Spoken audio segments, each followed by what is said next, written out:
Hello, this is Rwanda Television coming live to you from Kigali, Rwanda. Welcome to the news bulletin in English. We'll begin with the headlines.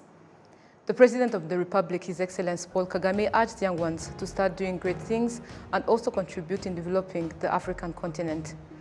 The First Lady, Her Excellency Jeannette Kagame, urged parents to give more time to their children and adapt parenting methods in accordance with their children's age groups.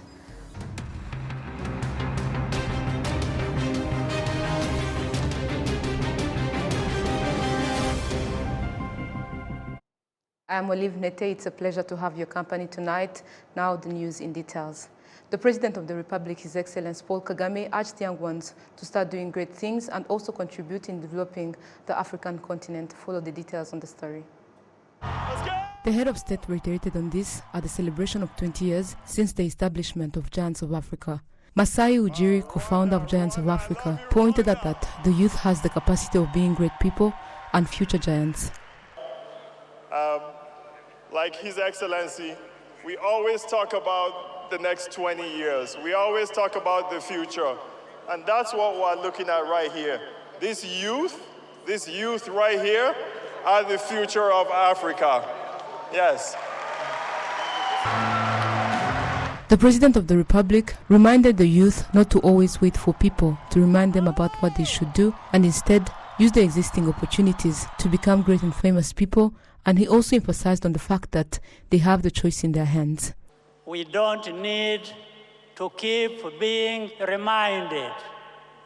We should know it, embrace it, and be the giants that we are and that we should be.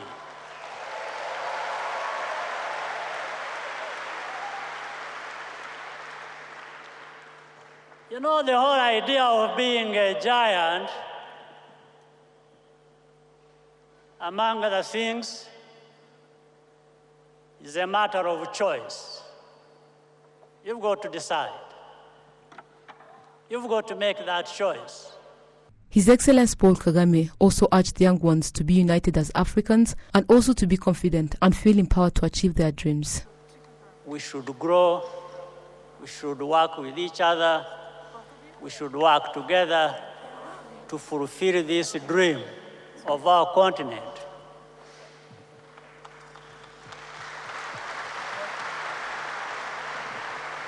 Masai, interestingly, said he's Nigerian, he's Kenyan, he's Rwandese. I was born here. I grew up in Uganda. My wife was born in Burundi. We met in Kenya, and we are here.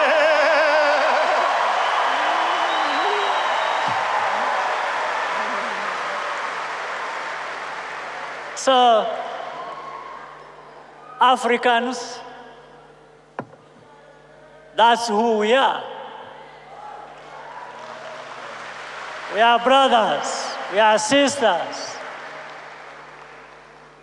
We are each other. I am you, you are me.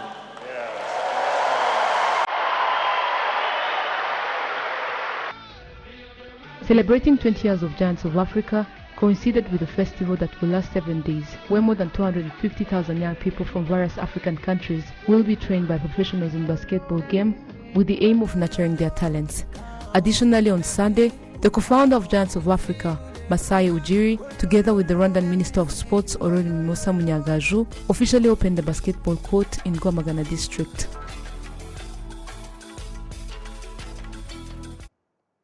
Moving ahead, the First Lady, Her Excellency Jeannette Kagame, urged parents to give more time to their children and adapt parenting methods in accordance with their children's age groups, hence raising them to become good parents in the future.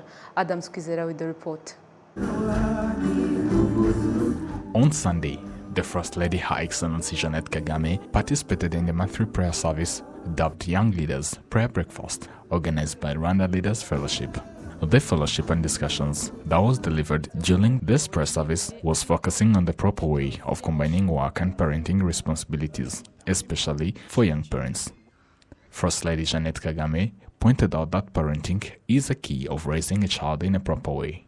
We evoke such a world through prayer and by following our national values and voice choices while also acquiring enriching parenting knowledge. Habaho n'urundi rugero that we call the rule of 3 8s. Maybe a good place to start, splitting every day into 3 parts. 8 hours of sleep, 8 hours of hard work, and 8 hours shared across friends, family, faith, health, hygiene, and yes, hobbies. Of course, all this has to be done, those responsibility to ensure that this joy does not bleed into strains for those you love. Dr. Ivan Twagirishema also urged parents to not give up while they are fulfilling their most important responsibility of parenting. Nubwo wabona umwana akwereka ko ibyo uri gukora cyangwa umubwira atabyitayeho, komeza umubwire. Even though you see a child doing contrary from what you are telling him or her, keep telling and guiding him or her. For this case, it starts getting more obvious when a child is reaching in adolescent age, where a child starts to think that the parents are still living in their early age, yet him or her is trying to live in that new generation. Yes, you will see that, but don't give up. To tell them, since they will grow and be the parents too. On that case, you find someone saying that, I didn't knew my father or my mother, as well as I don't have anyone who could inspire me or guide me. That's the category of people who lost their parents at their young age. And there is another category of people who have parents but don't want to be like them. The Rwanda Leaders Fellowship noted that today, children are at risk of various problems, including alcoholism and drug addictions, plus anxiety, depression, among others, which are mainly caused by family conflicts and the fact that parents do not give enough time to their children. The chairman of Rwanda Leaders Fellowship, Moses Ndahiro, also pointed out that neglecting the duty of parenting is against the word of God.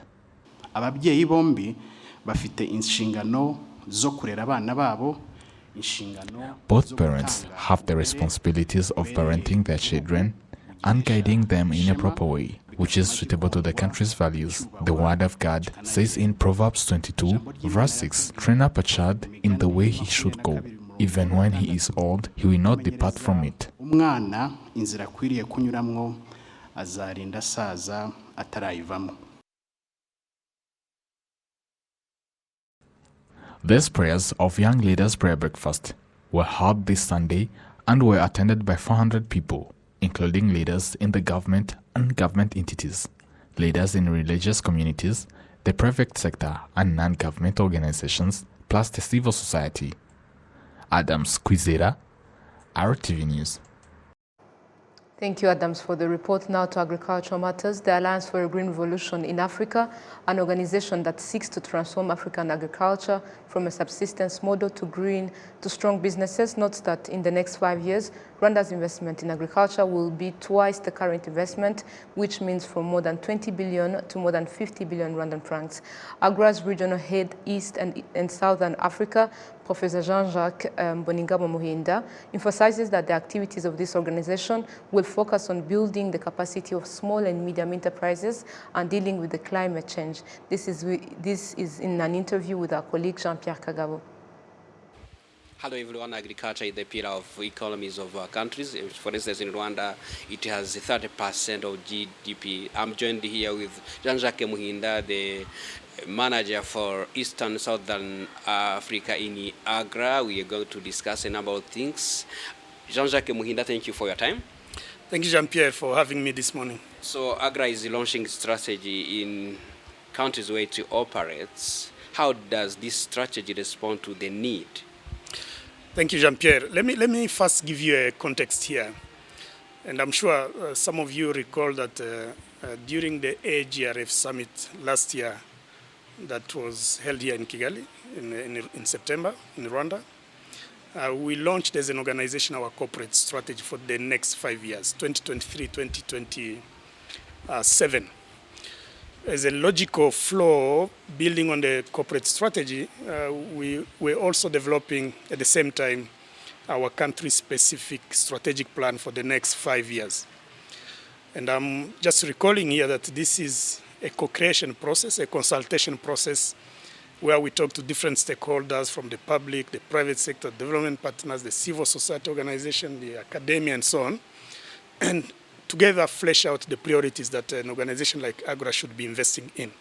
So that process took place across all the countries we invest in Eastern, Southern, and Western Africa, and resulted into country-specific, strategic plan and investment plan for the next 5 years, properly aligned with the existing national development frameworks, but most importantly, aligned with the existing national agricultural investment plans in the country. So I've gone through a process of launching those strategies across all the countries we work with.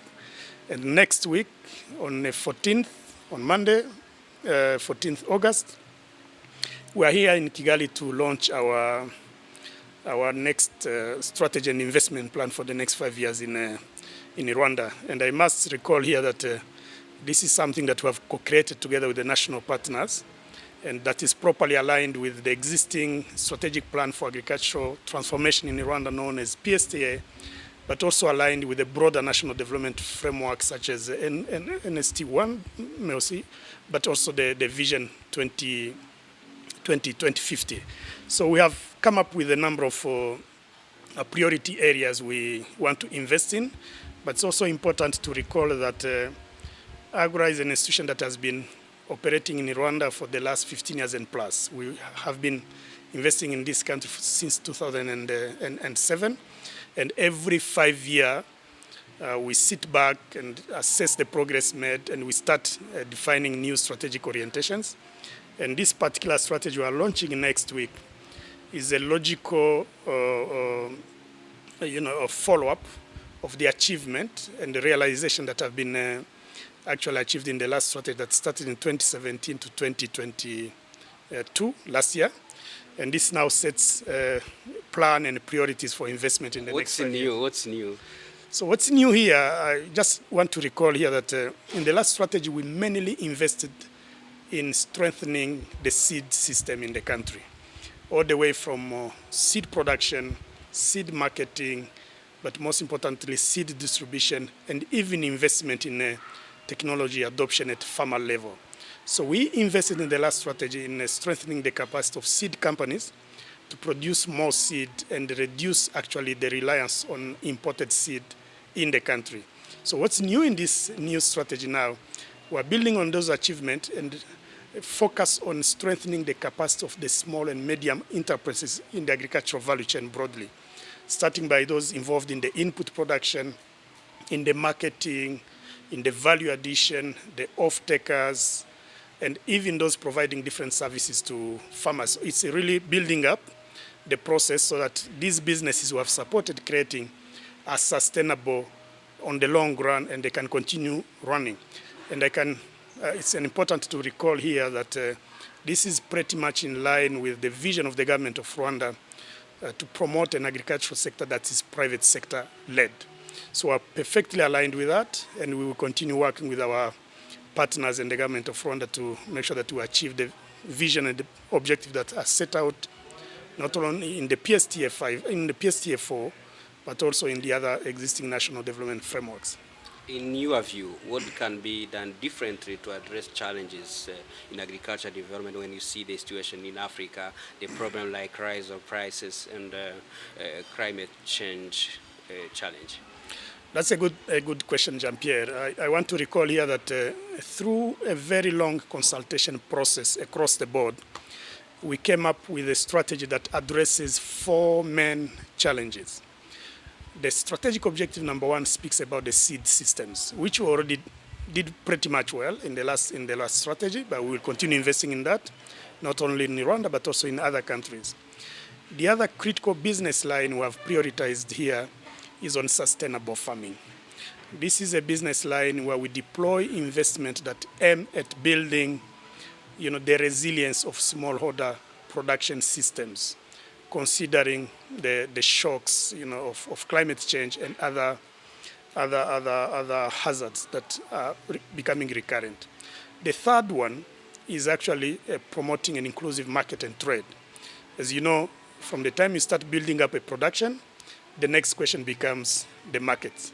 So that's an area we're also prioritizing. And lastly, we will continue working with our partners to strengthen the capacity and the policy environment for increased private sector investment. Now, to your question, the investment we are deploying in this particular strategy will be contributing not only to building resilience in the smallholder production systems, but we will also continue offering market opportunities to farmers while continue investing in access to quality inputs, especially seed varieties that are climate resilient. So we, as much as we invest in seed production, we will continue now prioritizing varieties that are resistant to drought, varieties that are resistant to other climate shocks like floods, that early maturing, and systems that accompany farmers adopting those types of technologies and inputs.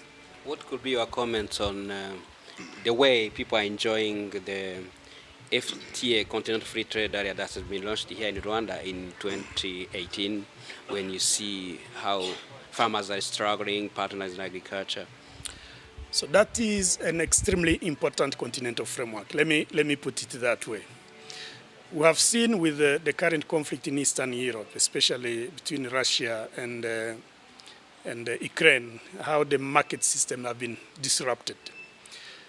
And having the African Continental Free Trade Zone operational is a critical milestone for the continent to promote the intra-Africa trade. So as I mentioned before, as we enhance and as we produce more, we need to be offering market opportunities to our farmers and therefore even trade to the private sector operators. And you have also to recall that we have countries that have different comparative advantage in terms of agricultural value chain that they can produce based on the agroecological conditions. Not every African country has to produce everything everywhere. So we need to start specializing and producing crops that are suitable to our agroecological conditions and be able to trade the surplus, not only in the neighboring countries, but across the continent broadly. And this is what the IFCTA is really offering. We know, for instance, in Africa that there are food basket regions where you produce, let's say, enough maize with a surplus that needs to be traded, that needs to be marketed. So that can only happen if you have all this regulatory framework, infrastructure in place to be able to move, the surplus production to the market centers.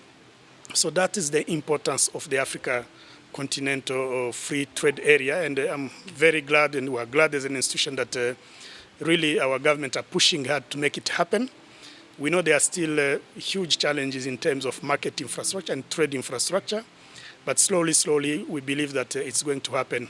And we can see already, the trade across African countries increasing, which is the major objective of setting up this particular framework. Yeah. Last but not least, what could be your message to farmers and all stakeholders who are making effort to feed Africa and the world? Let me say that my message is not only for farmers, it's for the whole ecosystem of actors in the agri-food sector, broadly, but more importantly in Rwanda. Sometimes we tend to think that we're just supporting farmers for them to be happy. No, we need to understand that we're investing in a sector that's a backbone of the economic development for the country. So the message I want to pass here is that let's work together and build strong partnerships, mobilize the resources and align the resources towards achieving the government objectives. Because no one is working against his own objective. We're all working towards delivering the same agenda, the same goal, the same objectives. And I'm calling upon all the partners in the agricultural and the agri-food sector broadly in Rwanda to really partner together, work towards the same objective, align the investment so that we can deliver efficient services to our farmers, which on return also feed our economic development process. Remember, agriculture is the primary sector that helps the other sectors also develop. And this is something we know and we have seen in the country. You're still watching RTV News. Now to other matters. Some residents in Kigali City say that the increase of infrastructures in the city is among the factors that attract various foreigners to visit Rwanda. The city of Kigali and the Ministry of Infrastructure note that they will continue to establish more new infrastructures and also renovate existing ones. Take a look. During holidays in the city of Kigali, there are people who spend their time doing sports, but also do it while watching various beautiful infrastructures being established in the city. Some of them connect the increase of infrastructure in the city and the whole country in general with the increase of tourists from various places. The big arena established is beneficial especially in basketball and volleyball because we host many games from various countries. Without such infrastructures, we wouldn't be hosting such games. Also, with the Amahoro Stadium being renovated, it will also help us to host also many games here. Our city is clean, truly. May God bless our president because he did his best and we can see some of the changes made. The city of Kigali points out that more than 300,000 people carry out their activities in the Kigali city, yet they stay in other areas different from the city. The administration of the city note that they plan to increase the infrastructure used by many of these people and others who live in the city as well. The mayor of Kigali City, Prudence Rubingisa, points out that there are current innovations that are planned to be established with the help of technology in regards to improving settlement. We also want to improve waste management, waste from our homes, and also how to conserve water, be it rainwater, or how to ensure the sewage water is well managed, and we do that to improve the city, plus the fact that we do it considering the environmental conservation. But for us, we want to do this with the use of technology. In some places, some infrastructures needs to be renovated, such as old paints, establishing new road signs, and other various things. The Minister of Infrastructure, Dr. Ernest Nsabimana, points out that there are new strategies being put in place to renovate existing old infrastructures and replace some of the old ones.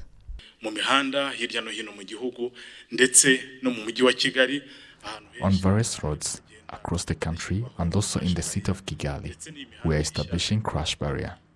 And even new roads being constructed, it is a must that the crash barriers should also be put in plan. Other strategies that the government has put in place include using paints that can last 1 year or beyond. Before, we used to paint using water-based paints.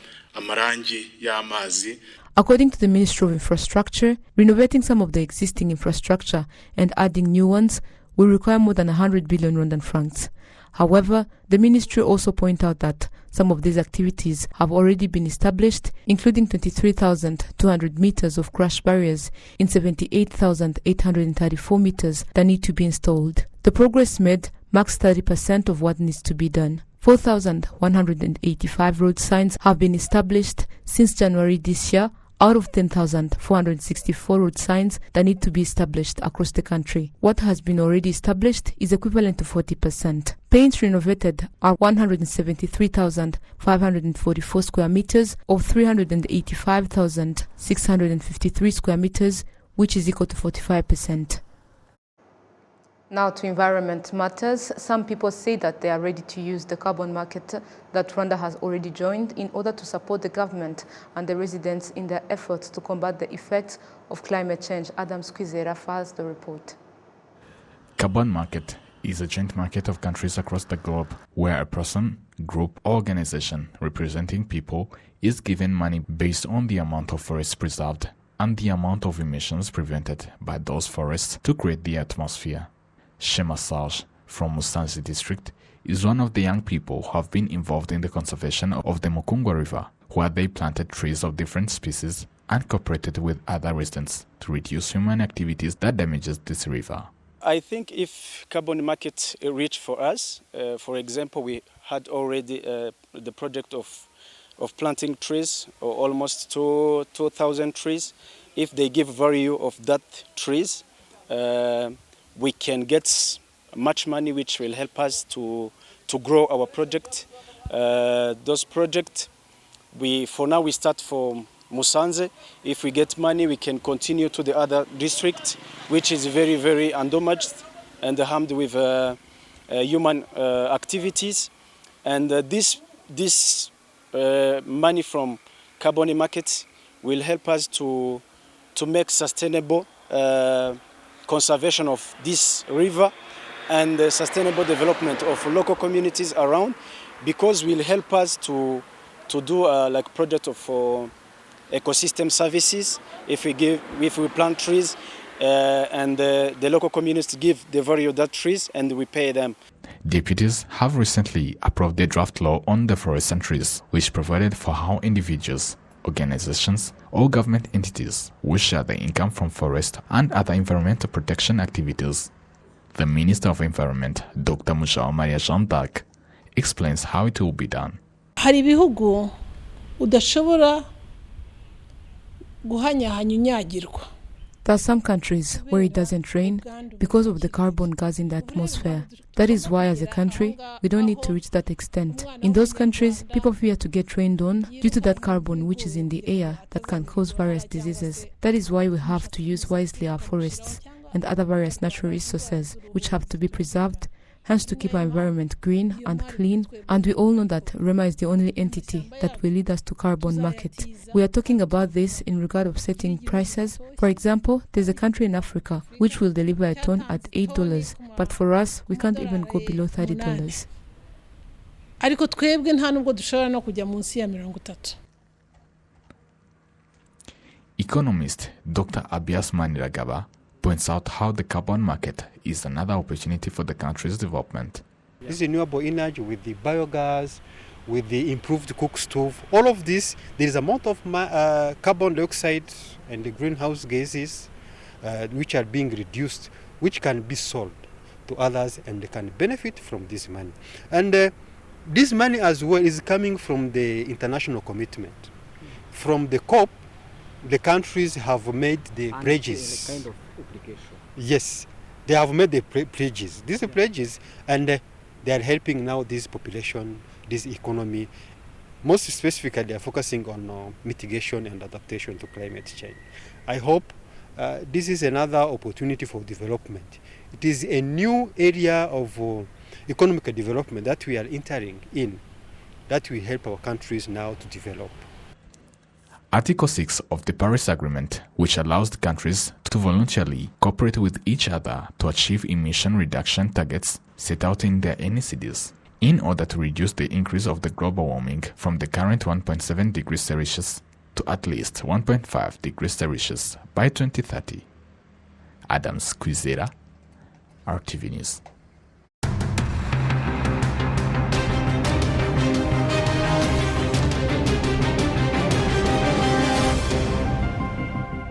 Thank you for staying loyal to Rwanda Television. See you next.